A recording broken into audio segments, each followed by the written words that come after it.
यदि तुम्हारे जीवन में विपत्ति, दुख और संकट घिर जाए तो भगवान को कोसना नहीं, इसलिए बता रहे ये वो स्थिति प्रदान करने के लिए है जो तुम कभी किसी साधना से नहीं प्राप्त कर सकते। दुखान्य और सुखानी, जब दुख आए तो जान लेना कि सच्चे सुख की प्राप्ति का अवसर आ गया है।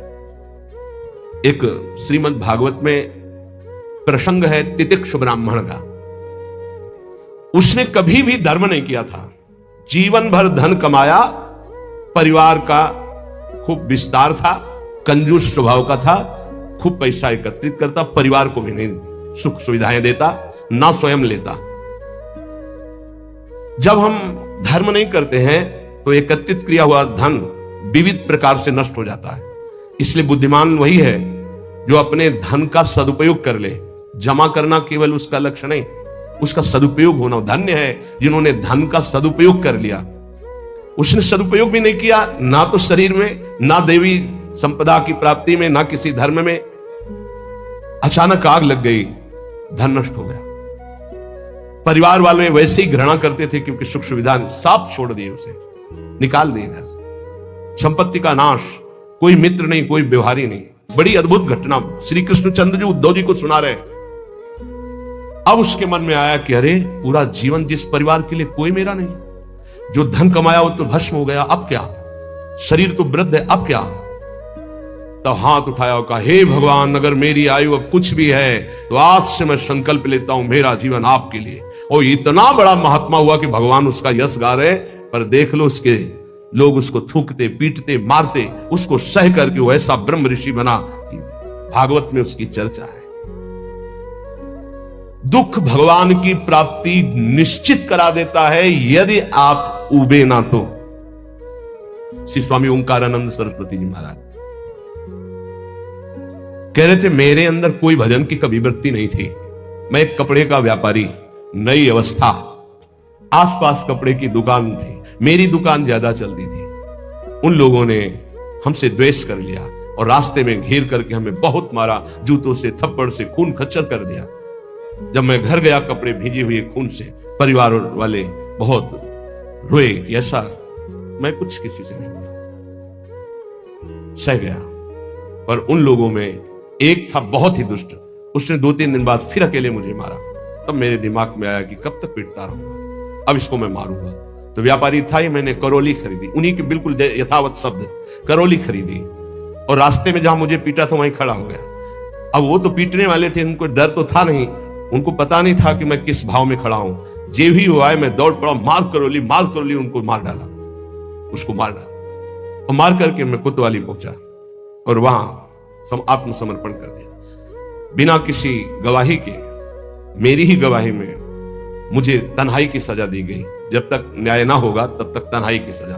और उसमें था कि आसपास कीलें लगी थी, बस केवल खड़े हो सकते हो, बैठ सकते हो, ना इधर ना इधर, बिल्कुल सीधा। जब वहां पहुंचा तब सोचा कि अरे ब्राह्मण के घर जन्म मिला और ये जीवन ऐसे कटेगा, ये तो भारी पाप हो गया हमसे। बस हाथ उठाया उसी तन्हाई में और कहा, एक बार मुझे अवसर दिया जाए, हे परमात्मा, हे परमेश्वर, मैं आजीवन आपका भजन करूंगा। ब्याह हुआ नहीं था, अब निकलने का कोई साधन नहीं। कुछ दिन तन्हाई के बाद जब बाहर उनको बैठाला गया, उन्होंने संकल्प किया, न पानी पीऊंगा, न भोजन पीऊंगा, प्राण त्याग दूंगा। अगर जीवित रहा और मुझे मुक्त अवस्था मिल गई तो मैं आजीवन संन्यास लेकर भगवान का भजन करूंगा। ऑफिसर आते, डंडे से मारते, थप्पड़ मारते, लातों से मारते, पर ना मैं बोलता, ना मैं पानी पीता, ना भोजन करता। दृढ़ संकल्प। अब ये चर्चा का विषय बन गया तो बोले बड़े अधिकारी कोई थे, वो आए और कहा हम एकांत में इससे बात करेंगे। तो हमसे कहा कि बोलो, क्या बात है, क्या तुम निर्दोष हो, तुम्हें फंसाया गया है? तुम स्पष्ट बता दो, मैं तुम्हें वचन देता हूं कि मैं तुम्हारा सहयोग करूंगा। मुझे लगा कि भगवान मेरा सहयोग करने आए। मैंने आंख उठाई और कहा, श्रीमान, आप जो भी है मुझे पता नहीं, पर मैं आपसे प्रार्थना करता हूं कि अगर मुझे छूट दे दी जाए तो मैं आजीवन संन्यास लेकर भजन करना। बोले पक्का? बोले हाँ। बोले आपकी रिपोर्ट में तो आपने ही कहा है मैंने कत्ल किया है, अब आपको एक सत्य के लिए झूठ बोलना पड़ेगा, मैं आपको बचा लूंगा। आपको बोलना पड़ेगा, दबाव में मुझसे कहलाया गया, मैंने कुछ नहीं किया। बोले बोल दूंगा। और बोले ऐसा विधान बना, मैं मुक्त हो गया, घर नहीं गया, सीधे संन्यास लेकर और वो परम 90 वर्ष की अवस्था की बात कह रहा हूं, उनसे जब मिले, वो ब्रह्माकार स्थिति, उस दुख घटना ने उनको एक ब्रह्मलीन महापुरुष बना दिया। दुखान्य व सुखान्य, दुख परम सुख प्रदान करने वाला पक्का। विद्य अपयसो जानी कीर्तिम परा, यदि तुम्हारी निंदा हो रही है तो तुम प्रेम मार्ग के पथिक हो, नाच पड़ो, तुम्हारा मंगल हो गया। क्या? तुम्हारी सारी अशुभ वृत्तियां नष्ट हो जाएंगे, तुम्हारी विमल कीर्ति का प्रकाश होगा, विमल कीर्ति का। ये रहस्य है। जब तुम्हारी निंदा हो तो आनंदित हो जाओ, जब दुख हो तो जान लो परम सुख की प्राप्ति का मार्ग खुलने वाला है। पर बहुत धैर्य की जरूरत है, बहुत धैर्य की जरूरत। मन्ने था अधमश्च दुष्परिभवान सम्मानवत सत्तमयी, अधम पुरुषों द्वारा किया हुआ प्रहार और अपमान, तू उसे महान सम्मान के समान गले लगा ले, क्योंकि तुझे प्रेम प्राप्त करना है प्रेम प्राप्त करना। दुख को महान सुख प्राप्ति का हेतु समझकर सहजा, निंदा को विमल कीर्ति के समान सहजा तो विमल कीर्ति हो जाएगी। और नीच पुरुषों द्वारा, अधम पुरुषों द्वारा किया हुआ अपमान प्रहार, उसे गले लगाओ। यह है अध्यात्म, यह अध्यात्म है, इसे अध्यात्म कहते हैं। ये शास्त्रों में लिखा ही है, बहुत कम है जो है से जो इसको धारण करते हैं, नहीं तो अब केवल मनोरंजन रह गया है। चर्चा का मतलब मनोरंजन रह गया है, जिससे तालियां बजे, जिससे मनोरंजन हो, वाहवाही हो, बस यही रहे। बोलो इसमें वाहवाही, बजाओ इसमें तालियां, बजा सकते हो तालियां? वाह वाह वाह नहीं बजा सकते, होश उड़ जाएंगे। दुखान्य व सुखाने, ये सब अध्यात्म है। विद्या अपयसो जाने कीर्तिम पराम, ओठ सूख जाएंगे जब धारण करने की सोचोगे। अध्यात्म। दैन्यान्य व महाविभूति मति सल्लाभान लाभान सदा, दैन्य ये महाविभूति है वैष्णव की। वैष्णव के पास संपत्ति क्या है? दैन्य। यही दरबार दीन को आदर रीति सदा चली आई। दैन्य, दैन्यान्यो महाविभूति मति सल्लाभान लाभान सदा, अलाभ को परम लाभ जानकर दैन्य भाव से मान अपमान दुख सुख जो भी परिस्थिति निंदा स्तुति सबको चीरता हुआ जो नाम जप करता हुआ आगे बढ़ता है, तो कह रहे वृंदावनम जीवनम, उसके जीवन में दिव्य वृंदावन का प्रकाश हो जाता है। भक्ति के सारांश में वर्णन करते हैं 64 अंग है। यदि ये 64 अंग भक्ति के संपूर्णतया हृदय में प्रकाशित हो जाए तो प्रेम अपने आप जागृत हो जाएगा। पहले एक उपासक ने प्रश्न किया कि हम कभी ये जपते हैं, कभी ये जपते हैं, कभी इनकी सेवा करते हैं, कभी इनकी सेवा करते हैं, बड़ा मन चंचल और दुविधा में फंसा रहता है, क्या करूं? तो यहां पहला भक्ति का लक्षण है श्री गुरु चरणों का आश्रय लेना। श्री गुरु चरण पादाश्रया। जब हम गुरुदेव के चरणों का आश्रय ले लेते हैं तो ये प्रश्न ही नहीं बनता जो वो प्रश्न कर रहे थे। ये प्रश्न उन्हीं का बनता है जो मनमुखी चाल चल रहे हैं। गुरुमुखी में ये प्रश्न नहीं। बोलो जितने गुरुमुखी हो, तुम्हें प्रश्न है कि मुझे क्या करना है क्या नहीं करना? तुम्हें पता होगा मुझे किसकी उपासना करनी हो, कैसे करनी है। अगर इतना पता नहीं तो गुरुमुख नहीं हो, कंठी बंधवा लिए हो, अभी गुरुमुख नहीं हुए तुम। गुरुमुख वही जिसका समाधान हो चुका है।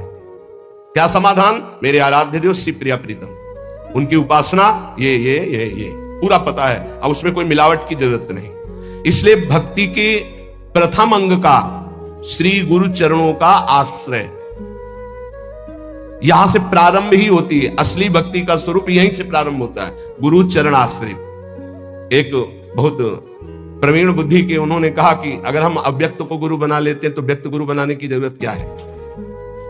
पकड़ो, अव्यक्त वाणी चल रही, यहां वाणी है अव्यक्त, पकड़ो उसको, पकड़ के दिखाओ। नहीं, आप नहीं पकड़ पाएंगे। तो वही अव्यक्त सत्ता व्यक्त गुरुदेव के रूप में, गुरु साक्षात पर ब्रह्म, और वही उपदेश देने के लिए आती है। अव्यक्त आके तुम्हें डांटेगा नहीं। अगर अव्यक्त गुरु की बात माननी है तो सब लोग शांत होकर अपने हृदय में देखो। जब तुम गलत करना चाहते हो, अव्यक्त गुरुदेव तुम्हें उपदेश देते, मानते हो तुम उनकी बात? देखो ना, अंदर आता गलत है, नहीं करना, मानते हो बात? और व्यक्त गुरुदेव धज्जियां उड़ा देंगे तुम्हारी। अगर जरा भी तुम आश्रय छोड़ के भागे तो बात अलग है। जरा भी आश्रय लिए तो तुम्हें सुधरना पड़ेगा। आज नहीं तो कल, कल नहीं तो परसों तुम्हें भगवत प्राप्ति होगी, पक्का होगी, क्योंकि गुरु की नजर पड़ चुकी है। अब तुम्हें विकार परास्त नहीं कर सकते। श्री गुरु चरणों का आश्रय लेना पहला। दूसरा, श्री गुरु चरणारविंद के आश्रित होकर उनसे मंत्र दीक्षा लेकर इष्ट से संबंध का परिचय जानना। गुरुदेव से मंत्र दीक्षा लेकर इष्ट से संबंध का परिचय जानना। आपको पता है आपका क्या संबंध है? पता होगा आपका अपने इष्ट से क्या संबंध है? पता है? भाव संबंध को गुरुदेव जो प्रदान करते हैं वो तो पता ही होगा कि आपका आपके इष्ट से क्या संबंध है, नहीं है? हाँ, ये अंदर का विषय है। अपने इष्ट से क्या संबंध है ये आपको पता होना चाहिए। गुरु मंत्र दीक्षा और इष्ट संबंध भक्ति के 64 अंगों में दूसरा, पहला है सबसे पहला गुरु आश्रय। एक आए थे बहुत ज्ञानी जी, बहुत बड़े ज्ञानी। मुझे मोह क्यों है? भ्रम हो गया। ये भ्रम क्यों है? क्योंकि अज्ञान है। यह ज्ञान क्यों है? क्योंकि आप स्वीकार के ये आप कौन है? ब्रह्म है। ये ब्रह्म कैसे है? वह किसके चेला हो? गुरु बनाया किसी को? बनाने की चेष्टा की थी, किसी का नाम लिया, बोले बनाया तो किसी को नहीं, तुमको कुछ नहीं हो तो वह क्यों है? माथे में तिलक लगाया कोई प्रश्नवाचक चिन्ह का नहीं, देख के ही पता चल जाएगा कि संप्रदाय के हो। नहीं चल क्यों संप्रदाय के हो? नहीं, आप किस संप्रदाय के? बोले क्यों, किसके चेला हो? बोले क्यों के? वैसे एक प्रश्नवाचक चिन्ह नहीं होता, तिलक लगाया करो प्रश्नवाचक चिन्ह का, दूर से पता, दूर से डर जाएगा लोग कौन संप्रदाय। बोले क्यों वाला है? बच्चों इसका समाधान नहीं है। क्यों क्यों क्यों? इसका उत्तर क्या है? आप बोलो इसका उत्तर क्या है? गुरु पादाश्रया पहला, और दूसरा है गुरु से मंत्र की दीक्षा और इष्ट संबंध। हर उपासक को पता होना चाहिए हमारा इष्ट से क्या संबंध है। तीसरा, विश्वास पूर्वक गुरु चरणों के आश्रित होकर उनकी सेवा करना। गुरु चरणों की सेवा करना, आज्ञा सम्न सुसाहिब सेवा, गुरु की आज्ञा पे चलना। गुरु सेवा तज करें जबान, यह है अधर्म, यह है सब हानि कान न कर बेरा है। देखो एक बात तो इतना समझ ही लो कि तुम मानो चाहे ना मानो, गुरु जी जो है वो भगवान ही है, दूसरा नहीं है। जितने भी गुरुदेव है सब भगवान है।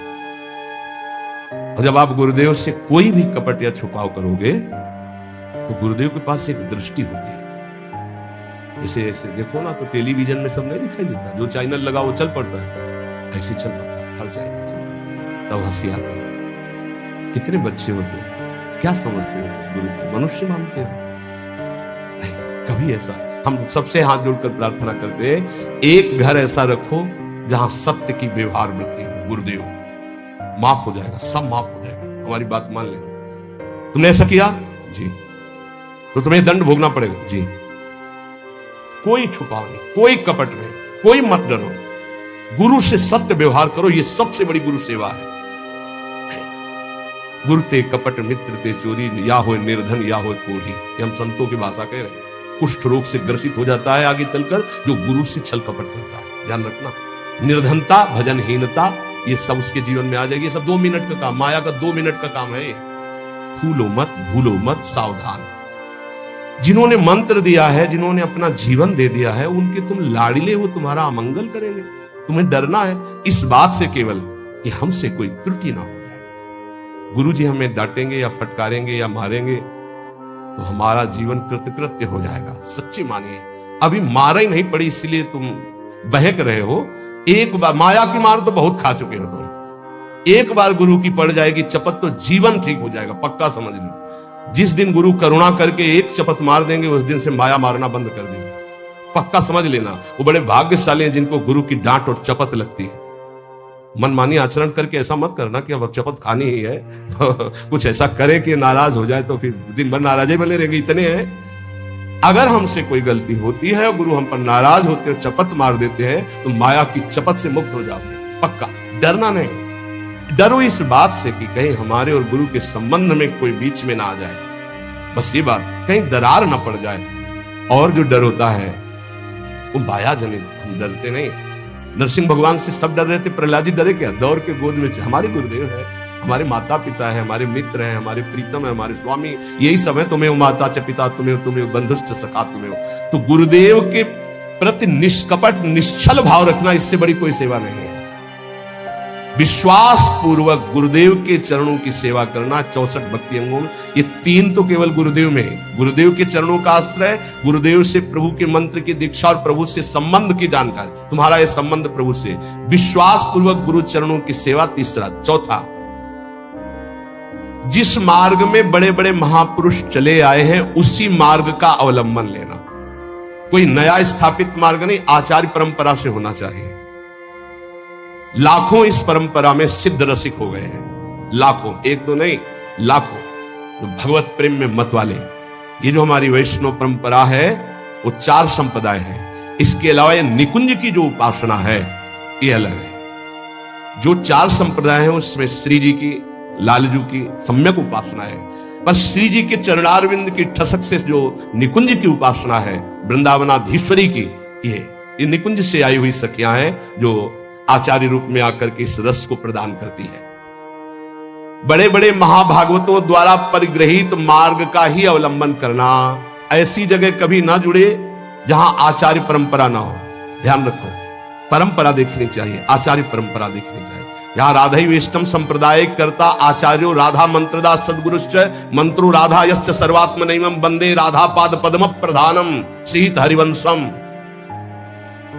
5वां, गुरुदेव से भागवत संबंध में पूर्ण जानकारी होनी चाहिए।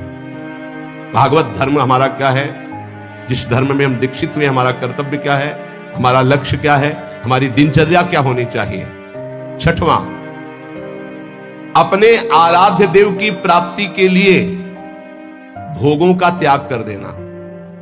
जैसे कल एक भगवत पार्षद स्वरूप वो कह रहे थे कि कहीं कहीं हमको प्याज लहसुन बना भोजन मिल जाता है तो हम पा लेते हैं, तो अपराध तो नहीं। उन्होंने कहा अपराध की बात तो अलग रही, लेकिन आप अपने स्वरूप को तो देखिए, आप कौन है। कंठी बंधी है, तिलक लगा हुआ है, ऐसे कोई कहीं भी बना के दे दे हम पालेंगे। क्या आप अपने लाला को लगाए बिना भोग पालेंगे? अब इसका उत्तर नहीं था। इसलिए जो भोग हम प्रभु को नहीं पवा सकते वो हम नहीं पा सकते, पक्का। भगवान के निमित्त भोगों का त्याग करना 6वीं भक्ति है। जो हम प्रभु को भोग नहीं लगा सकते हम नहीं पा सकते। 7वां, मथुरा वृंदावन आदि जो भगवत धाम है इनमें निवास करना। प्रभु के अपनी आराध्य देव के, जैसे राम उपासक तो चित्रकूट है, अयोध्या है, कृष्ण उपासक तो ब्रज 84 कोशिश, जैसे हम प्रियाजू के उपासक तो हमारा जीवन वृंदावन है। अगर आप अखंड वास नहीं कर सकते तो 3 रात्रि वास कर लीजिए। जीवन में कभी आपको फुर्सत मिले तो आ जाइए, 3 रात्रि वास। पहले दिन उपवास कीजिए, दूसरे दिन फलाहार, तीसरे दिन 1 बार अन्न और चौथे दिन चले जाइए। नियम से रहिए। अगर आप कभी अवसर मिले तो कार्तिक मास है, सावन मास है, 10-15 दिन रुक गए, नहीं है तो 3 रात्रि रुक गए, नहीं ज्यादा है तो 24 घंटे रुक गए, लेकिन यात्रा करनी चाहिए। महाप्रभु चैतन्य देव जी ने जब जगन्नाथपुरी में नवद्वीप के सब वैष्णव जन गए थे तब यही कहा था कि गृहस्थी में विशेष भगवत आराधना का समय नहीं रहता, तो साल 6 महीने में ऐसा समय निकालना चाहिए कि 2-4 दिन साधु समागम करें, धाम वास करें, पुरी में वास करें, भगवत दर्शन, ऐसा करना चाहिए। अगर संयोग बन जाए तो 1-1, 2-2 रुपए जोड़ने चाहिए कि ये जाकर हम वहां पशु पक्षियों की सेवा कर देंगे, ठाकुर को भोग लगा देंगे, 2-4 संतों को भोजन पवा देंगे। गृहस्थी में ऐसा करना चाहिए। और जो विरक्त भाव में है वो तो धाम आदि का ही सेवन करते हैं। 7वां यह है मथुरा वृंदावन ब्रज, ऐसे 84 कोश है हमारा परम पावन ये ब्रज धाम, तो निवास करना चाहिए जितने दिन हो सके। अखंड तो कहो, कोई कोई विशेष भाग्यशाली लाभ लेता है। 8वां, किसी के द्वारा दी हुई वस्तुओं को अगर विरक्त है तो उतना ही स्वीकार करे जितनी आवश्यकता है, अनावश्यक नहीं। और गृहस्थ है तो किसी के द्वारा दी हुई वस्तुओं को स्वीकार ही ना करे। ये भक्ति का 8वां अंग है। आप गृहस्थ हो, आप अगर नमक रोटी भोग लगाओगे ठाकुर जी को बहुत अच्छा लगेगा। अपनी कमाई का, अपने दूसरे से लेने की जरूरत नहीं। ये जो चटोरापन आ जाता है फिर उससे भक्ति नष्ट हो जाती है, चाहे गृहस्थ हो चाहे विरक्त हो। विरक्त जितनी आवश्यकता हो, गृहस्थ अपनी धर्म की कमाई, दूसरे के आगे हाथ फैलाना गृहस्थ का धर्म नहीं। 9वां, व्रतों का सम्मान करना। 64 भक्ति अंगों में है जो भागवतिक व्रत हैं उनका सम्मान करना, उन दिनों में व्रत रहना, ऐसा। लेकिन यहां वृंदावन नित्य विहार उपासना में विधि निषेध नहीं दास अनन्य उत्कृष्ट व्रतधारी, यहां उत्कृष्ट व्रत धारण किया गया है। ज्ञान धर्म व्रत कर्म जीते सब काहू में नहीं मोह प्रतीति, रसिक अनन्य निशान बजायो एक श्याम श्यामापद प्रीति। सर्वस्व महाप्रसाद प्रसिद्ध ताके, ये सर्वस्व श्री जी की जूठन के आगे हमारा कुछ नहीं। श्री जी का उच्छिष्टामृत आठों पैर उनका दुलार। 10वां आंवला है, पीपल है, तमाल है, ये वृक्ष है। आप परिक्रमा कर रहे हैं तो इनको दाहिने कर लीजिए, दाहिने करके निकलिए। अगर आपको शहर में दिखाई दे रहा है कि आंवला पीपल तमाल आदि, तो थोड़ा 4 कदम चलकर उससे दाहिने का अपनी परिक्रमा में ले लीजिए, प्रणाम कीजिए। इनका सम्मान करना ये भक्ति का 10वां अंग है। 11वां, जो भगवान की निंदा करने वाले हैं, भक्तों की निंदा करने वाले हैं, भक्ति की निंदा करने वाले, ऐसे भगवत विमुख को पहचान ले और उसका कभी संग न करे। ये भक्ति का अंग है। ऐसा संग जिनके संग कुमति मति उपजे, करत भजन में भंग, तजोरे मन हरि विमुखन को संग। ये दीक्षा देने में एक अंग का वर्णन जरूर करते हैं कि ऐसे लोगों का संग कदापि न किया जाए। दूसरा कहते कि भोजन, जैसे आप रिश्तेदार या नातेदार के यहां गए या कहीं गए, वहां मांस पात्रों में बनता है और आपने वैष्णो तिलक आदि लगा रखे, तो आपको खीर पूड़ी बना के दे तो भी आपको नहीं पाना है, क्योंकि रसोई तो वही है, पात्र तो वही। हमारा वैष्णो धर्म आज्ञा नहीं करता ऐसा। इसलिए भगवान के लिए भोगों का त्याग करना। 12वां, अनाधिकारी को शिष्य बना लेना। गुरु को नरक जाना पड़ता है, ध्यान रखना। ये व्यवहार का विषय नहीं है। हरे शिष्य धन शोक न हरे, सो गुरु घोर नरक में परे। एक दिन एक गुरु शिष्यों के साथ जा रहे थे, तो एक बड़े केचुआ में, केचुआ समझते ना जो मिट्टी खाता है, लाल चींटी लगी थी हजारों।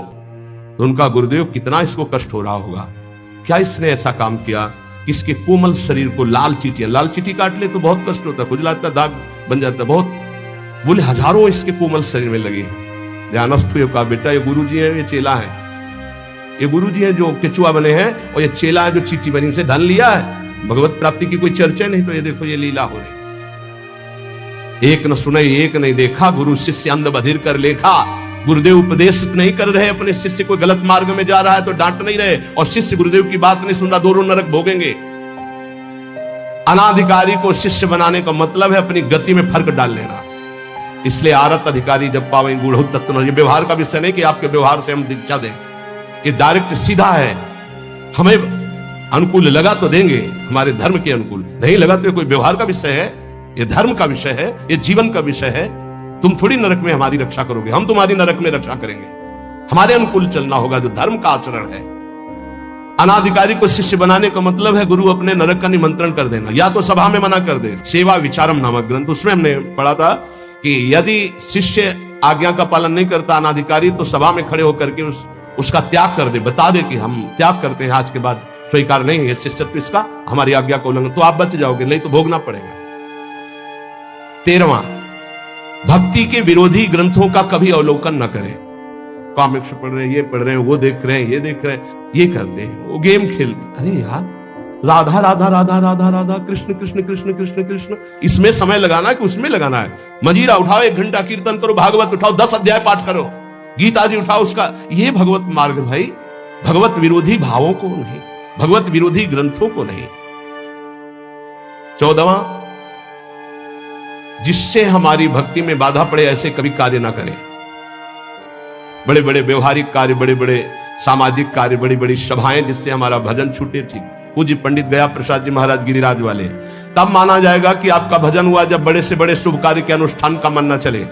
सच्ची मानिए, महा उत्सव है यदि आप भगवत स्मरण कर रहे हो, इससे बड़ा कोई उत्सव नहीं। हर समय धीमी धीमी मधुर मधुर भगवान की नाम ध्वनि अंदर उठ रही, आप सुन रहे हैं उसे, उसी का चिंतन कर रहे हैं, इससे बड़ी कोई उत्सव की वृत्ति नहीं। भावोत्सवेन भजताम रसकाम धेनुम तम राधिका चरण रेणु महाम स्मरामि।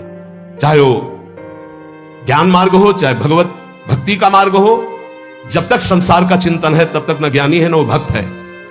और भगवत चिंतन इससे बढ़कर के कोई स्थिति नहीं है। भगवत प्राप्ति के लिए किसी भी चंदे की या किसी भी सहयोग की जरूरत नहीं है।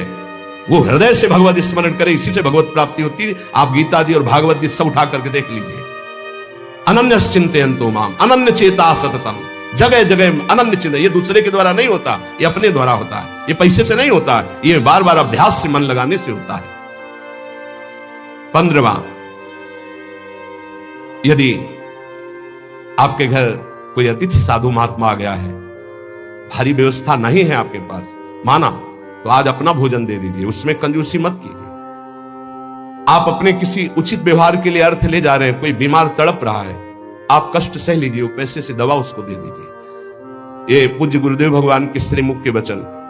प्राप्त सेवा का कभी भी त्याग नहीं करना चाहिए, वो भगवान की कृपा से आध्यात्मिक उन्नति के लिए होती। प्राप्त सेवा, आप जा रहे हो, कोई बहुत कष्ट से पीड़ित पड़ा है, आपको आवश्यकता है उसकी सेवा, आप बैठ जाओ, उसकी सेवा करो। नहीं कुछ है तो तन से सेवा करो, कपड़े से हवा करने लगो, पानी पिला दो, फिर उस समय जरूरत है तो 4 से याचना करके उसको आप औषधि दिला दो। उचित व्यवहार में, सेवा में किसी भी तरह का कुविचार या कृपणता ना होने पावे। अरे ऐसे तो सब पड़े ही रहते, नहीं नहीं, प्राप्त से भगवान ने तुम्हें सेवा दी, उस समय करो। कोई आपके घर आ गया तो वक्र दृष्टि से मत देखो, ए तो साधु महात्मा है, ऐसे नहीं। भगवान आए, तुम्हारे पापों का नाश हो जाएगा मंगल के लिए। अगर वो रोटी मांग रहे, भोजन मांग रहे, आप दौड़ कर जाइए, दरवाजे पर उनको भिक्षा दीजिए। सच्चा महात्मा कभी घर में नहीं घुसेगा, ये ध्यान रखना। ऐसे नहीं घुसेगा कि आपके गेट को लांग कर अंदर भिक्षा में जाए, ऐसा कभी नहीं, सिद्धांत नहीं। जो सच्चे मार्ग का पथी को दरवाजे पे ही राधेश्याम बोलेगा, वो अंदर आ ही नहीं सकता, तुम्हें निश्चिंत रहना है। और जो अंदर आने की बात चेष्टा करे तो आपकी श्रद्धा, आपका परिचय है तो ठीक है, नहीं तो अनुमति नहीं है, पक्का। इसमें कभी धोखा नहीं खाओगे। जो सच्चे मार्ग का पथिक को, उसको गुरुजन शिक्षा देते हैं, भिक्षा गेट के बाहर ही ली जाती है। भिक्षा कभी ऐसा नहीं कि आंगन में जाके मांगी जाती है, कभी नहीं हो। जो आंगन में जाने की चेष्टा करे वो आपका परिचय हो तो ठीक है, आपका विश्वास तो ठीक है, अन्यथा हमारे शास्त्र आज्ञा ऐसा नहीं है। कभी कोई भिक्षा के लिए आ जाए तो अपना भोजन दे दे, लेकिन उसका तिरस्कार ना करे। अगर आप में इतनी भी श्रद्धा नहीं तो 2 बातें तो कर ही सकते हैं।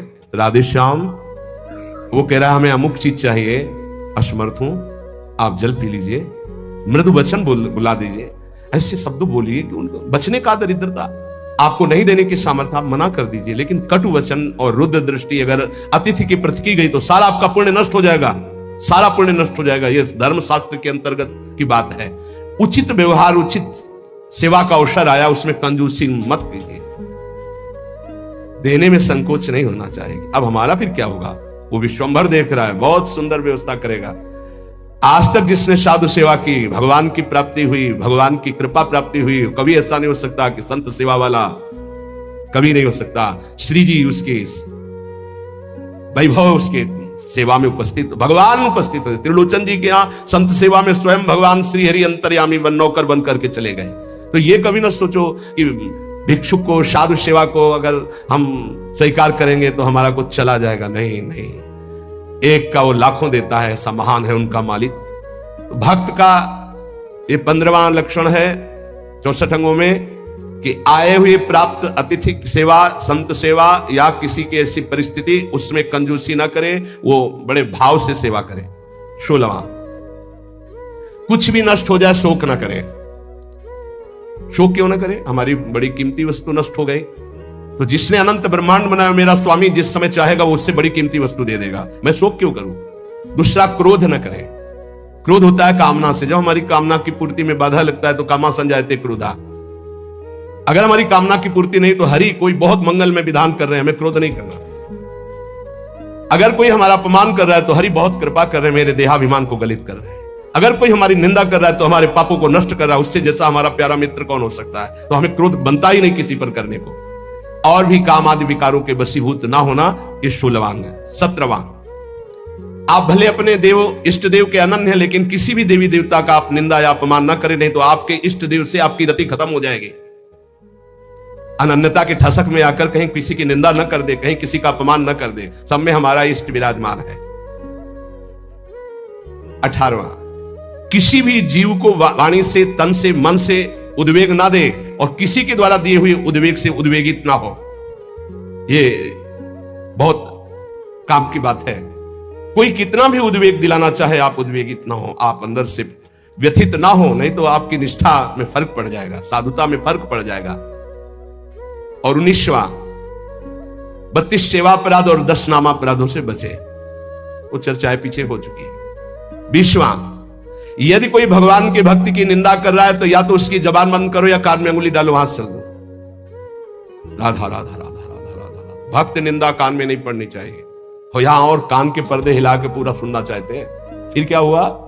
अच्छा, ऐसा लग रहा है कि मानो परमानंद की भगवान की कभी चर्चा ऐसे नहीं सुनेंगे, उसमें तो झटके लग जाएंगे आलस्य के। लेकिन किसी की निंदा होने लगे, फिर देखो पूरे कान के पर्दे खोल। क्यों? क्योंकि पतन की तरफ मन हमारा स्वाभाविक जाने के लिए तैयार रहता है। जैसे जल को छोड़ो नीच गति, ऐसे ही मन को छोड़ दो नीच गति। तो अगर किसी भी संप्रदाय के किसी भी संत भक्ति की निंदा हो रही है तो हमको वहां से हट जाना चाहिए या कान में अंगुली डाल लेना चाहिए, नहीं तो भारी अपराध लगता है। संत शंभु श्री पद अपवादा, कही सुनीता असमर्यादा, काटी जीव तासु जो बसाई, श्रवण मुनि नत चले पर आई। किसी भी संत भक्त महात्मा की निंदा हो रही और सभा में आप बैठे तो आप पाप के अधिकारी होंगे, आप हट जाइए, तुरंत हट जाइए। हरिहर निंदा सुनाई जे काना, पाप लगे गौघात समाना। गौ हत्यारे को जो दुर्गति होती वही भगवान और भगवान के भक्तों की निंदा सुनने वाले की होती है, करने वाले की होती है। दोनों अपराधी माने जाते हैं। 21वां, गुरु दीक्षा लेकर तिलक मुद्रा वैष्णव चिन्ह ना धारण करना, यह अपराध है। धारण करना चाहिए। अगर दीक्षा ले ली है, देखो हर आचार्य तिलक धारण करते हैं। आद्य गुरु भगवान शंकराचार्य, निम्बारकाचार्य, हर वैष्णव जन चाहे जिस मार्ग के पथिक को सब तिलक धारण करते हैं, सब कंठी धारण करते हैं। वो रुद्राक्ष, ये तुलसी जी की कंठी धारण करते हैं। ज्यादा सिद्धावस्था नहीं झाड़नी चाहिए। इष्ट तिलक लगाते हैं, आचार्य लगाते हैं, गुरुदेव लगाते हैं, और हम इतने ऐसे देखने को प्रमाद स्थिति मानी जाती है। सिद्धावस्था जब तुम्हें भोजन की याद न रहे, तुम्हें शौच लघु शंका की याद न रहे, तुम्हारी दिनचर्या अस्त व्यस्त है, तुम्हें पता नहीं, तुम भगवदाकार वृत्ति में डूबे हुए अवधूत स्थिति है, वो बात लगे। उसके लिए लिखा, लिखंति भुजमूल तो न खलु शंख चक्रादिकम विचित्र हरि मंदिरम नरचयन्ति भालस्थले लसत् तुलसी मालिकाम ददति कंठ पीठे नवा गुरुर भजन विक्रमात् को इते महाबुद्धया। वो ऐसी स्थिति को प्राप्त महापुरुष शरीर की सुध नहीं तो तिलक कौन लगावे, कौन कंठी बांधे, कौन दर्पण देख करके लगावे। लेकिन इतनी है स्थिति तो तिलक लगाओ। ऐसी स्थिति जो आचार्य स्वयं धारण करते हैं, तिलक गुरुदेव धारण करते हैं, तो बिना तिलक के 1 मिनट भी नहीं रहना चाहिए। जैसे सुबह आते तो पहले पूरे शरीर में रज और सूखी बट्टी से तिलक की रचना, क्योंकि उस समय नहीं होता कि हम बैठ कर फिर आकर यहाँ तिलक रचना करके ऐसे। अगर हमें हमारे पास समय तो हम चाहे सूखी रज से ऐसे तुरंत तिलक बनावे, दिखाई नहीं देगा, पर 12 तिलक लगा के ही आगे बढ़ना चाहिए। स्नान के तुरंत बाद तिलक की रचना होनी चाहिए। और कंठी एक इष्टा में रख लेनी चाहिए। कभी ये टूटे तो तत्काल कंठी बांध ली, गुरु प्रदत्त प्रसादी करवा के रख लेनी चाहिए। वैष्णव चिन्हों को जरूर धारण करना चाहिए, माला मुद्रा आदि। 22वां है प्रभु के नाम अक्षरों को मस्तक पर हृदय पे धारण करना। इसको इस रूप में ना ले कि जैसे लिखने में नाम अक्षर, ये नाम अक्षर माला धारण किए तो हम सोच के समय से उतार देते हैं। नाम अक्षर है हमारे इष्ट के, हमारे आराध्य देव के नाम अक्षर है। आराध्य देव का, गुरुदेव का नाम रूप विराजमान है, छाती से लगा रहता है। पर जब हम शौच आदि क्रिया करते तो इनको हम पवित्र स्थान में या अपने आस जो सैया है सिराने रख देते हैं या ऐसे उच्च स्थान पर रख देते हैं। अगर हम राधा नाम मस्तक पर लिखें इसके अनुसार, अगर इसको हम इस भाव में अर्थ लेते हैं कि प्रभु के नामाक्षरों को शरीर पर धारण करना, ये है। हम राधा नाम बाजूबंद बांध सकते हैं, राधा नाम लिखकर हृदय में धारण किए हुए, पर हम सोच के समय उतार देते हैं। अगर हम अक्षर बनाते हैं यहाँ, तो हम जब स्नान करेंगे तो हमारे अधोअंगों में और पैरों में हो जाएगा। हमारी श्रद्धा कहती है कि हमें ऐसा नहीं करना चाहिए, क्योंकि वही नाम हमारे सिंहासन में बैठ, वही नाम हमारा आराध्य देव, और उसी नाम को जब हम नहाएंगे स्नान करेंगे तो वो हमारे अधोअंगों में होते हुए पैरों तक जाएगा। ऐसा हम बर्दाश्त नहीं कर सकते, क्योंकि हम उसी नाम का चरणामृत ऐसे लेते हैं कि कहीं एक बूंद भी जमीन पे ना गिरने पावे। तो हमें जो इसका भाव है कि भगवान नामों का जो अंकन, वो ऐसे भगवान नाम की माला धारण करना, भगवान नाम को ऐसे हृदय में धारण करना, जैसे हमारे बिजली बाबा भगवान नामों का मुकुट धारण करते हैं, भगवान नामों के अक्षरों का, ऐसा बाहर से ऐसे धारण कर लिया, उतार के रख के शौच स्नान आदि करके फिर धारण कर लिया। अभी एक महावैष्णव आए हुए थे महाराष्ट्र से, ठाकुर जी को अपने ऐसे मस्तक पर धारण किए हुए थे, ये गोपाल जी को ऐसे लिए हुए, हर समय प्रसाद पाने के लिए जब बैठे तो सामने ठाकुर जी विराजमान। ऐसे जो महापुरुष धारण करते हैं उनकी श्रद्धा, उनका भाव, लेकिन हमारा आज तक भाव ऐसा, वो घबराहट पैदा हो जाती है कि नाम का जो धोवन चरणों में जाएगा वो बिल्कुल ठीक नहीं। जैसे कुछ भावुक जन अपने हाथों में या ऐसे टेटू में भगवान नाम लिखवा लेते हैं, भगवान रूप बना लेते हैं, और जब शौच आदि होते हैं उन्हीं हाथों से ये बिल्कुल ठीक नहीं है। आपको भगवत रूप पहना, यहाँ पहनिए, समय से उतार कर टांग दीजिए, फिर शौच स्नान करके फिर धारण कर लीजिए। ऐसा मत कीजिए जो ये अंकित करवाना है, तुम्हें ज्ञान नहीं। अब यहां लिखा है राधा कृष्ण, अब शौच तो वही पानी, वो हाथ धोना वही, नहाओगे वही, ये फिर नाम का जो प्रकाश है वो आनंद में नहीं आ पाएगा। ये बात नाम का आदर, नाम का आदर करना। एक बार पूज्य राधा बाबा ने देखा कि ठाकुर घनश्याम दास जी गीता वाटिका बैठे ही अंगुली से ऐसे लिख दिया राधा, और बाबा उधर से निकले तो अरे ठाकुर ये गलती क्या कर दी, अब इसके एक कण में भी पैर पड़ेगा सारे सुकृत नष्ट हो जाएंगे। राधा नाम लिखा है, बैठ गए बाबा, पूरी रथ समेटी, एक एक सब समेट करके और तुलसी के घेरे में डाला, ठाकुर ऐसी गलती मत करना। नाम को जो पहचान गए, नाम को जो जान गए, वो नामी को अधीन कर लेते हैं। इसलिए नाम का आदर करना है, पर ऐसे लिखना, ऐसे धारण करो। हम कह रहे हैं पूरे नाम की माला बनाकर ऐसे बांध लो, नाम के बाजूबंद बना लो, नाम के कुंडल बना लो, नाम के कंठहार बना लो, लेकिन नाम को अगर हम अंकित करते हैं तो धुलकर हमारे अधो अंगों में जाता है। ये हमारी पर्सनल, हमारे हृदय की भावना है। तो जो इसमें अक्षर में लिखा है कि भगवान नाम के अक्षरों को शरीर पर धारण करना, धारण करना है, तो अंकित करा करके, जैसे तुलसी जी पर है, तमाल जी पर है, कदम्ब जी पर है, फिर हम उसको धारण करते हैं। 23वां, प्रभु को निवेदित माला पुष्प तुलसी आदि का बड़े आदर के साथ सेवन करना। श्री चरणों की चढ़ी हुई तुलसी, अहो भाग, नाक से सूंघे, मस्तक पर लगाए, ओहो आज हमें प्रभु की प्रसादी तुलसी मिली, प्रसादी पुष्प मिला, प्रसादी माला मिली। हृदय में आह्लाद होना चाहिए, बार बार ऐसे, ओहो आज तो बड़ी कृपा हो गई, साक्षात प्रभु ने प्रसाद दिया। धर दो, हाँ धर दो, ऐसे नहीं, तत्काल उसको प्रणाम करो और माला को माथे पे लगाओ, सूंघो, तुम्हारी इंद्रियां पवित्र हो जाएंगी, भगवत भक्ति बढ़ेगी। 24वां, भगवत विग्रह के सामने नृत्य करना। प्रभु विराजमान है, राधा राधा जैसे बन रहा है, हमारे मालिक है, हमारे स्वामी है, रिजवार है, रीझ जाएंगे। नृत्य करना ये 64 अंगों में एक अंग है। 25वां, भगवत स्वरूप को साष्टांग दंडवत प्रणाम या पंचांग दंडवत प्रणाम ये करना। 26वां, जैसे गुरुदेव पधारे या भगवत विग्रह पधार रहे हैं तो सबको खड़े हो जाना चाहिए।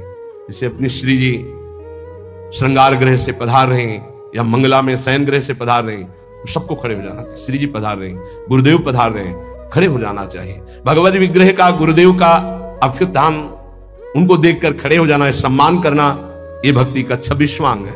27वां, आप देख रहे हो कि चाव जा रहा है, चाव कहते हैं ठाकुर जी की शोभा यात्रा। पहले आप प्रणाम करो, किसी की भी जा रहे हो, किसी भी ठाकुर की, किसी भी वैष्णव की प्रणाम करो, साष्टांग या पंचांग जैसी श्रद्धा बने सबको, फिर 5-10 कदम पीछे पीछे चलो, फिर प्रणाम करके वापस आ जाओ। ये वैष्णव मर्यादा है, ऐसा नहीं देखा है उन संप्रदाय वैसे सारे सुकृत नष्ट हो जाएंगे, इसलिए भक्ति बढ़ती नहीं।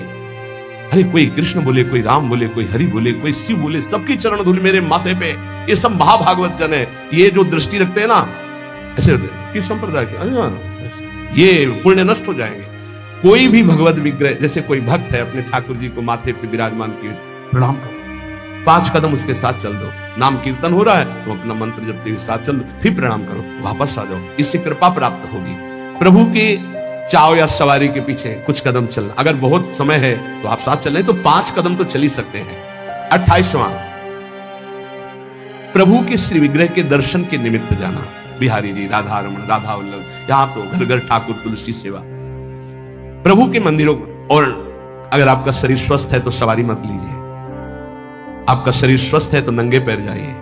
हे, यहां तो सिर भर जाऊं उचित तस्मोरा, मेरे प्रिया प्रीतम का धाम है, उनके दर्शन करने जा रहे हैं, मंत्र जप करते हुए नंगे पैर। यहां कोई कांटे थोड़ी बिछे, मार जूता और चप्पल पहनकर चलना। सही बात, बड़ा दुर्भाग्य है अगर ये पहनकर अपने को चलने को होता है। ये तो डॉक्टर मना किए कि वैसा ऐसा नहीं तो जीवन भर हो गया नंगे पैर ही रहे। जो सुख मिलता है रज स्पर्श से पादुका, दुर्भाग्य है। प्रभु के मंदिर कम से कम, अब कोई कहीं तो सीढ़ियां भी चढ़ जाते हैं पादुका से, क्या करें, नहीं तो पादुका पहने दर्शन करें। अरे प्रथम सीढ़ी में पैर रखने के पहले तो पादुका उतार दे कहीं। अगर तुझे पादुका में चित्तवृत्ति लगी रहेगी तो पैर के ही मत जा। क्या कांटे बिछे हैं प्रभु के धाम में, मंदिर में दर्शन करने, इतना तो कर ले। 29वां, प्रभु के मंदिर में दर्शन करके 4 प्रदक्षिणा करना। अगर समय नहीं तो दाहिने करते हुए जाओ, दर्शन करके निकल जाओ। समय है तो 4 प्रदक्षिणा कर लेनी चाहिए, ये बहुत लाभ प्राप्त होता है। 4 प्रदक्षिणा हमारे श्री प्रिया प्रीतम जी की होती है। 30वां, प्रभु के श्री विग्रह विराजमान करना और उनकी सेवा करना, ये वैष्णव धर्म है। सबके पास सेवा होनी चाहिए, चाहे नाम सेवा हो, चाहे रूप सेवा हो, छवि सेवा हो, श्री विग्रह सेवा हो, सेवा होनी ही चाहिए। क्योंकि बिना सेवा किए मानसिक सेवा में प्रवेश नहीं, और बिना सेवा के आप जी कैसे सकते, पानी कैसे पीते, भोग कैसे पाते? जब भोग लगा लेते हैं तब पाते। तो प्रगट में सेवा हर वैष्णव के पास होनी चाहिए, चाहे राधा नाम की ही सेवा क्यों ना हो। 31वां, प्रभु के लिए परिचर्या करते हुए पंखा डुलाना, चंवर डुलाना, माला गूंथना, चंदन घिसना, जहां प्रभु विराजमान हुआ सोहनी लगा करके पोछा लगाना, विविध प्रकार की भोग तैयारी करना, ये विविध प्रकार की जो परिचर्या है ये बहुत बड़ा लाभ प्रदान करती है। इसी परिचर्या के बल से अम्बरीश जी की रक्षा में सुदर्शन चक्र था। चक्रवर्ती सम्राट होते हुए स्वयं पोछा ठाकुर जी के लिए लगाते थे, स्वयं परिचर्या करते थे। ये छोटी मोटी बात नहीं जो आप पंखा करते हो, चंवर करते हो, श्री जी की सेवा में हो। साक्षात श्री जी ने स्वीकार किया है, चाहे वो कोई गेट सेवा में हो, चाहे वो सब श्री जी की सेवा में, सेवा परिचर्या से आराध्य देव को अधीन किया जाता है। 32वां, प्रभु के सम्मुख बैठ करके उनके गुणों का गान करना, उल्लसित होकर गाना चाहिए। प्रभु राग रंग नहीं देखते। मानत अपनो भाग राग करत अनुराग बिन दीखत सकल भाग श्री हरिवंश कृपा बिना। बहुत सब राग रागिनियों का ज्ञान है लेकिन अनुराग नहीं है तो प्रभु नहीं रीझते। हाँ, लोग तो रीझ जाएंगे, प्रभु नहीं रीझेंगे। और देखा है राग रागिनियों में प्रधानता रखने वाले पर, और लोगों की तालियां या लोगों का भाव देखते हैं। प्रभु बैठे उनकी तरफ पीठ है, ऐसे प्रभु हैं, ऐसे बैठे राग रागिनी, आओ सामने तालियां बज रही, सामने बज रहे। मानत अपनो भाग राग करत अनुराग बिन दीखत सकल भाग। कोई राग नहीं आता, आप ऐसे गा रहे तो वाह वाह ठाकुर जी बोल उठेंगे जिस दिन भाव से गाओगे। नाम बाणी जहां श्याम श्यामा तहां, नाम बाणी सुनत श्याम श्यामा सुबत। प्रभु के सम्मुख गान करने का सौभाग्य जानते हो? ये जो आप लोग बैठकर गान करते हो बड़ी विशेष कृपा है। उनके लीला गुण गायन से बहुत जल्दी वो प्रसन्न हो जाते हैं। 33वां, भगवान के सामने भगवान का नाम कीर्तन करना। ये जो आप लोग करते हैं हृदय आह्लादित हो जाता है। राधा राधा जब आलाप लेते हैं तो जैसे दूध गैस में चढ़ाओ तो उफान नहीं आती, ऐसे भक्तों के हृदय में उफान आनंद की आती उच्च स्वर से नाम कीर्तन सुनकर। 34वां, इष्ट मंत्र का जाप का नियम होना। जैसे गुरुदेव देते 11 माला, 21 माला, 33 माला, जो भी वो संख्या जरूर पूरी करनी चाहिए। इष्ट मंत्र की जो संख्या है गुरुदेव ने जो दिया है ये भक्ति का अंग है, जरूर पूरा करना चाहिए। ध्यान देना चाहिए कि हमें इतना मंत्र जो गुरुदेव ने कहा वो जपना ही जपना है। इष्ट मंत्र का नियम पूर्वक जप का ये भाव गुरुदेव ने जो दिया उसको पूरा करना चाहिए।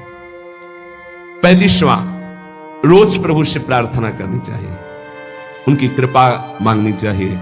रो रो कर उनके दर्शन की इच्छा, उनके प्रेम की इच्छा, उनके चिंतन की इच्छा, यही हमारी भिक्षा, ऐसा मांगना चाहिए।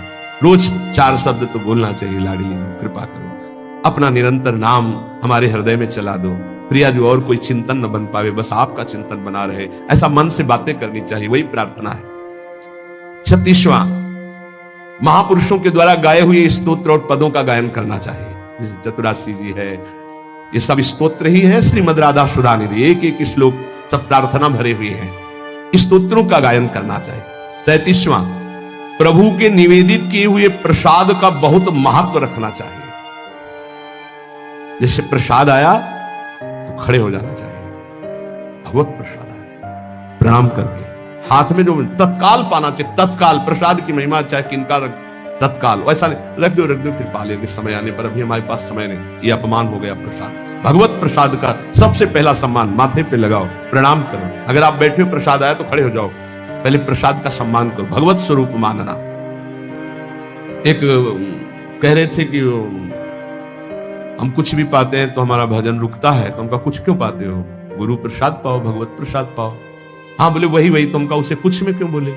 भगवत प्रसाद पाने से भजन में विक्षेप पड़ता है। बोले असली बात है कि विक्षेप पड़ जाता है, तो यहां तक टिटुआ तक कौन बोला कि खाओ? थोड़ा प्रसाद पाओ और देखो भजन होता है कि नहीं होता है। अब हलवा पूड़ी सब तो ठाकुर जी हजम कर पाएंगे, वो तो विश्वम्भर है, वो तो आग पी गए, तुम पियोगे क्या? वो तो पी गए आग, दावानल में सब सखाओ जब गौएं हुई ऐसे करके मुंह पे पी गए। देखो भगवत प्रसाद किनका लो, मधुकरी भरपेट पाओ। जो मंदिर से प्रसाद मिले तो किनका ले, ये सिद्धांत वैष्णव का रहा है। एक बार झाड़ू मंडल के पूज्य महाराज बलराम दास जी महाराज, उनको वृद्धावस्था में एकदम काम वेदना जागृत हो गई। वो कोई माताएं स्नान करेंगी तो दृष्टि तो उन्होंने कहा कि अब जीवन को नहीं रखेंगे, गलत भाव आ गया। तो सब भक्तों ने कहा कि चलो वृंदावन की परिक्रमा लगाते हैं। तो नाम कीर्तन करते हुए परिक्रमा लगाई तो जो विकार आया था वो हट गया।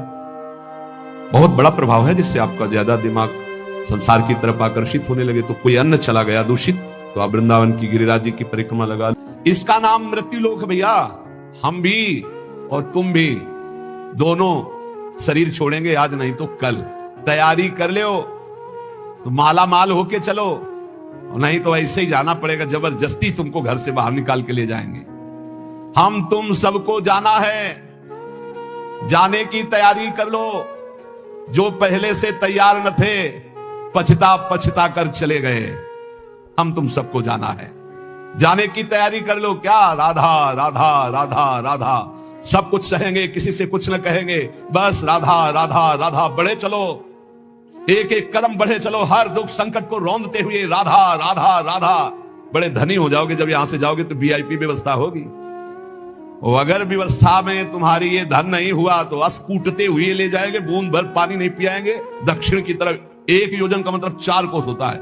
इतना मार्ग तो तपता हुआ, जाज्वल्यमान जलता हुआ, ऐसे मार्ग में कोड़े बरसाते हुए, वहां जो मरना है नहीं, वहां जो पिटाई होती है। ये रास्ता में जो चोर को रास्ते में डंडे पड़ते हैं वो तो फ्री के होते हैं, स्पेशल स्वागत तो थाने में होता है, और इसके बाद जो उसका परिणाम होता है वो तो जज देता है। ये बहुत खतरे का खेल है। अगर आपके पास नाम रूपी धन है तो बढ़िया विमान पे जाओगे, नाम रूपी धन है तो भगवान के पास जाओगे, नाम रूपी धन है तो भगवत सेवा का आनंद मिलेगा, नरक जाना ही नहीं पड़ेगा।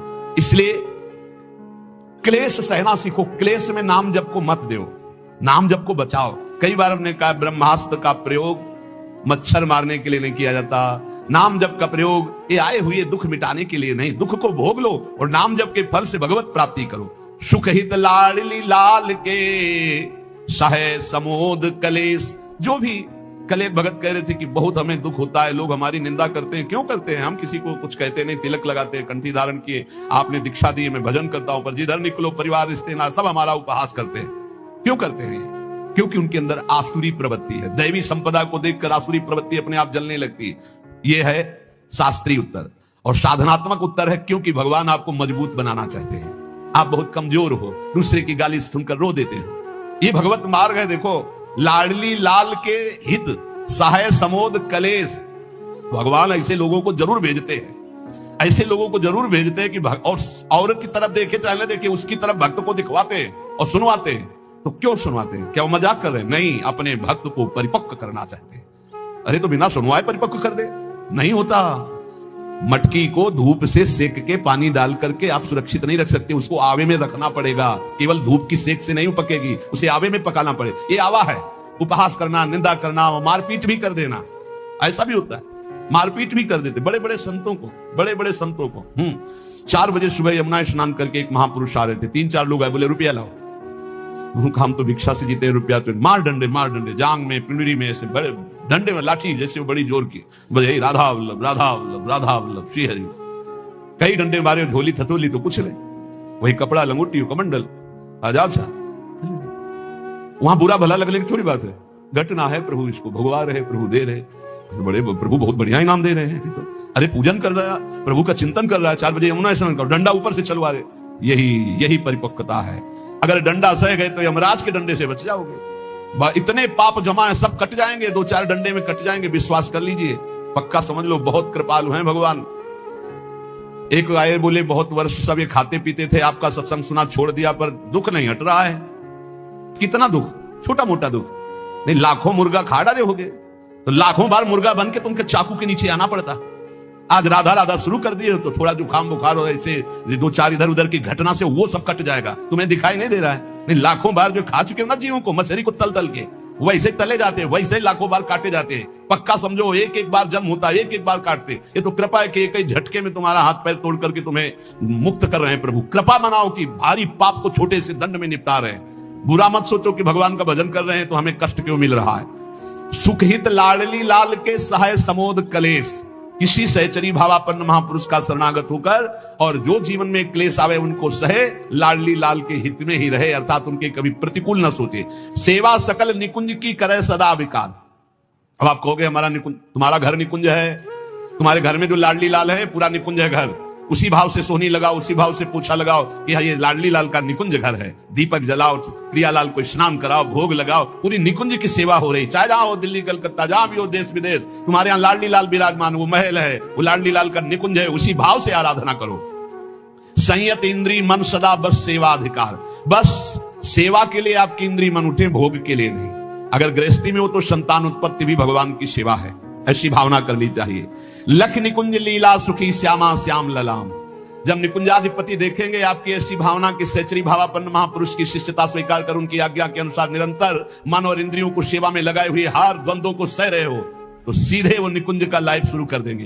तुम्हारे चित्त में प्रिया प्रीतम की रूप माधुरी, प्रिया प्रीतम की दिव्य लीला, तो लाहे परम सुख बढ़े शुचि सेवा रुचि अभिराम। लख निकुंज लीला सुखी श्यामा श्याम ललाम, और लाहे परम सुख बढ़े शुचि सेवा रुचि अभिराम। इसलिए सदैव नाम जप करते हुए, रसिक महापुरुषों के बताए हुए उपासना मार्ग से अपने चित्त को प्रियाजू के चरण की प्रधानता रखते हुए जुगल सेवा में तन्मय रखे। बहुत दुर्लभ वस्तु, अद्भुत निकुंज विहार रस की प्राप्ति होगी। जो बड़े बड़े ऋषि मुनि जन वांछित पद है वो प्रियालाल की सेवा का पद प्राप्त होगा। धैर्य पूर्वक सुने न काहू की कही और कहे न अपनी बात, नारायण वा रूप में मगन रहे दिन रात। ना काहू सो बोलिबो ना कोई व्यवहार, बस अपनी कुंवरी किशोरी को जियत निहार निहार। श्री राधा वल्लभ लाल की जय। एक अजीब स्थिति, ना बुद्धि काम कर रही, ना मन काम कर रहा है, ना चित्त काम कर रहा है, ना अहम का स्फुरण हो रहा है। एक अजीब अलौकिक स्थिति, वो केवल कृपा से प्रकट होती है। जो मधुर मधुर भगवत स्मृति निरंतर होती रहती है और उस स्मृति का मैं स्मरण कर रहा हूं, इसकी विस्मृति हो जाती है। सुसुख वासना की जहां कल्पना भी नहीं है। ये सुसुख वासना की कल्पना का जो त्याग स्वरूप है, उसके कुछ साधन बता रहे हैं कि अगर हम ऐसे चलें तो हमारे अंदर ये प्रेम प्रकाशित हो जाए। पहली बात, ये बहुत शोध करके लिखा हुआ है कि अगर ये साधन बन गया तो प्रेम बहुत जल्दी प्रकाशित हो जाएगा। पहला, अहित असत्य व्यर्थ कटु निंदायुत उद्वेग वचन का त्याग, लीला भगवन नाम गुणों का गान करे नित सह अनुराग। सबसे पहला, वाणी से भयंकर अपराध बन जाते हैं। घोर नरकों की प्राप्ति वाणी के अपराध से होती है। सबसे ज्यादा अपराध वाणी से बनता है। साधक को वाणी पर बहुत संयम रखना चाहिए। पहला साधन बताया अहित। अगर वाणी से ऐसा बोला कि किसी का अहित अमंगल हो, नहीं। असत्य, झूठ नहीं बोलना। देखो, यदि प्रेम प्राप्त करना है तो किसी का अहित हो ऐसा नहीं बोलना, और असत्य झूठ नहीं बोलना। क्यों झूठ बोले? हम भगवत मार्ग के पति क्यों झूठ बोले? क्या लाभ मिल जाता है झूठ बोलने से? पर एक स्वभाव बन गया, झूठा ही लेना, झूठा ही देना, झूठा ही भोजन, झूठ चबेना। आओ, कहां से आ रहे हो? प्रसाद नहीं पाया है। जब नहीं पाया है तो स्पष्ट बोल दो, नहीं पाने की इच्छा नहीं, अभी नहीं पाया है। क्यों झूठ बोले? हर बात में झूठ नहीं, सत्य बोलना सीखो। यदि भगवत मार्ग में चलना चाहते हो, प्रेम प्राप्त करना चाहते हो, तो हमारे प्रभु सत्य नारायण है, सच्चिदानंद है, सत्य व्रतम, सत्य स्वरूप है वो। इसलिए वाणी से हमारी प्रार्थना है हर साधक से, झूठ बोलने का अभ्यास छोड़िए। जो भी होना होगा, हमसे गलती हुई, हमको दंड दे दो। कितना दंड दोगे? मृत्यु से बढ़कर कोई दंड नहीं। हम मृत्यु को स्वीकार किए हुए भगवत मार्ग के पथिक हैं। हम झूठ क्यों बोले? झूठ नहीं बोलना, कपट भरे वचन नहीं बोलना, अहित कटु कड़ुए शब्द परुख वचन, निंदायुक्त किसी की निंदा नहीं, उद्वेग बोला सामने वाले का हृदय जलने लगा, ऐसे वचन का त्याग करना है। पहला प्रेम प्राप्ति के लिए यह नियम है। वाणी एक अमोल है, जो कोई बोले जान, हे तराजू तौल के तब मुख बाहरान। ऐसा मत बोलो, पहले वाणी को तौलो हृदय में विवेक के तराजू पर, यह जाकर दूसरे का हित मंगल करेगी कि नहीं करेगी। अगर हमारी वाणी पवित्र नहीं है तो हम उपासना के पहले ही सोपान पर फेल हो गए। जिस वाणी से हमें नाम मंत्र सिद्ध करना है, वो वाणी अशुद्ध नहीं होनी चाहिए, झूठ नहीं बोलना चाहिए, असत्य भाषण, अहितकारी, कटुवचन, परुख वचन, निंदायुक्त वचन और सांसारिक वार्ता, इसका त्याग कर दे। यदि प्रेम मार्ग में जाना है तो लीला भगवन नाम गुणों का गान करे नित सह अनुराग। वाणी को पावन करना है, भगवान के पावन नाम का जप, नाम का कीर्तन और लीला गुणों का गायन, जिससे श्रीमद चतुरासी जी 42 लीला, श्रीमद भागवत, जब हम लीलाएं गान गाते हैं तो हमारे हृदय के सारे मोहमल का नाश हो जाता है, पाप का नाश करके एकदम हृदय निर्मल होने लगता है। सच्ची मानिए, भगवत चर्चा करते करते भगवान की झांकी आने लगती है। आप एकांत में कभी श्रीमद भागवत पढ़िए, मनन कीजिए, रोना आ जाएगा। एकांत में चतुरासी जी को बार बार गाइए, झांकी आने लगेगी, जो पदों में लीला छुपी है वो प्रकाशित होने लगेगी। श्याम श्यामा प्रगट, प्रगट अक्षर निकट, प्रगट रस स्रवत अति मधुर बानी। सत्य बोलो, हितकर बोलो, दूसरों को सुख पहुंचाने वाली बात बोलो, भगवान नाम जप करो, भगवान नाम कीर्तन करो, भगवत लीला गुणगान करो। ये वाणी की तपस्या हो गई, ये वाणी की पावनता हो गई, और जो अपावन बात कही गई वो वाणी की त्याग दो। ग्राम्य कथा, लोक कथा, राजनीति की कथा, भोग कथा, ये सब छोड़ दे। किसी से किसी भी तरह का राग द्वेषात्मक वार्ता ना हो। मन से काम क्रोध लोभ के वेगों का करके परिहार। वाणी पहला। अब दूसरा कह रहे कि मन, बड़ा योगदान है साधना में मन का। विषयों में लगा हुआ मन शत्रु है और प्रभु के चरणारविंद में लगा हुआ मन मित्र है। मन प्रभु में लग गया तो विश्व विजयी हो गए। जिसका मन सावई मनः कृष्ण पदारविंदयो, प्रिया प्रीतम के चरणारविंद में जा रहा है मन, स्वाभाविक। बहुत बहुत धन्यवाद। अनंत जन्मों की उसकी सुकृत फलीभूत हो गए, साधना फलीभूत हो गई कि जो विषयाकार मन था वो भगवदाकार हो गया। जो विषयों का अवलंबन लिए था वो नाम रूप लीला का अवलंबन लेकर प्रेम में डूबने लगा। मन से हमारी वृत्तियां काम की उत्पन्न होती हैं। काम में बाधा पड़े तो क्रोध आ जाती है, पूर्ति हो तो लोभ हो जाता है, नाना प्रकार के दोष उत्पन्न होते हैं काम से। ये मन सदैव काम कामना वासना इसी में भ्रमण करता रहता है। काम कामना वासना मन ते कर अति दूर, अति दूर, इनका प्रवेश भी ना हो हमारे मन में। इन वेगों का परिहार कर दे तो कैसे? जब निरंतर अंदर नाम चलाया जाता है ध्यान सहित। ध्यान दीजिए, वाणी को पवित्र करने का उपाय बताया गया। वाणी को अपवित्र कैसे किया जाता है वो बातें बताई गई, उनका त्याग कर दे। अब मन सबसे ज्यादा काम भोग का चिंतन करता है। उसकी कामना ही प्रधान वो वृत्ति है जो हमें संसार में फंसाती है। कामना की पूर्ति में लोभ होता है और भोगे, और कामना की अपूर्ति से बाधा पड़ने पर क्रोध होता है। बड़े बड़े चाहे कोई भी हो, क्रोध आते ही मूढ़ता छा जाती है। मूढ़ता छाते ही स्मृति नष्ट हो जाती है। स्मृति नष्ट होते ही बुद्धि भ्रष्ट हो जाती है। बुद्धि भ्रष्ट होना ही सर्वनाश कहा गया है। ध्यायतो विषयान पुंसा संगास्ते सुपजायते संगात संजायते कामा कामात् क्रोधो विजायते क्रोधात् भवति सम्मोहा सम्मोहा स्मृति विभ्रमा स्मृति भ्रंशात् बुद्धिनाशो बुद्धिनाशात् प्रणश्यति, सर्वनाश हो जाता है। इसलिए विषयों का ध्यान ही ना हो पावे, विषयों का चिंतन ही ना हो पावे तो कैसे? अंदर ध्यान सहित नाम जप करो। यदि रूप का ध्यान हो रहा है तो ठीक है, नहीं तो नाम का ही ध्यान करो। जो नाम जप कर रहे हो उसी का ध्यान करो। राधा बार बार ध्यान करते हुए नाम जप करो। लीला भगवत गुण नामों का करे नित्य चिंतन अविकार। अविकार स्थिति प्राप्त करने के लिए, हृदय रूपी गुफा के अंधकार को दूर करने के लिए नाम का, प्रभु के रूप का, प्रभु की लीलाओं का चिंतन करें। जैसे हम जिह्वा से लीलाओं का गुणगान करते हैं, नाम कीर्तन करते हैं, वाचिक नाम जप करते हैं या उपांश नाम जप करते हैं, तो ये वाणी की पवित्रता हुई, मंगल है। पर हृदय रूपी गुफा में जो काम क्रोध चोर छुपे हुए हैं, इनको हटाने के अभी सामर्थ्य नहीं। इनको हटाने के लिए उतरना पड़ेगा गुफा में, नाम को उतारना पड़ेगा हृदय रूपी गुफा में। या तो ध्यान चल रहा है और या तो नाम ध्यान सहित चल रहा है। ध्यान सहित नाम जब एक एक अक्षर मात्रा का ध्यान करते हुए तो वही रूप प्रकाशित हो जाएगा। लीला गायन करे तो हमें 5 अध्याय करने हैं भागवत के, ऐसा नियम न ले। 5 श्लोक पढ़े पर खूब डूब के पढ़े कि क्या कहा जा रहा है, कौन सी लीला गायन, मेरे प्रभु क्या लीला कर रहे हैं, ऐसे। और जो रस ग्रंथ है इनके अर्थ पर विचार न करें, इनका केवल गायन करें। ये अर्थ विचार करने की सामर्थ्य प्रकाशित करेंगे गायन करते करते। रटत रटत कहत कहत सुनत सुनत रसरीति जाली। जब रटते रहोगे, कहते रहोगे, सुनते रहोगे तो ये रसरीति समझ में आएगी। कहत और सुनत रसरीति जानी, ताहि तज कबहूं गाउन कबहूं कछु प्राण रमि रही हरिवंश वाणी। ऐसी निष्ठा, ऐसा भाव, निरंतर गायन, तो चिंतन का अधिकार प्राप्त हो जाता है। जब मन से नाम का चिंतन, रूप का चिंतन होता है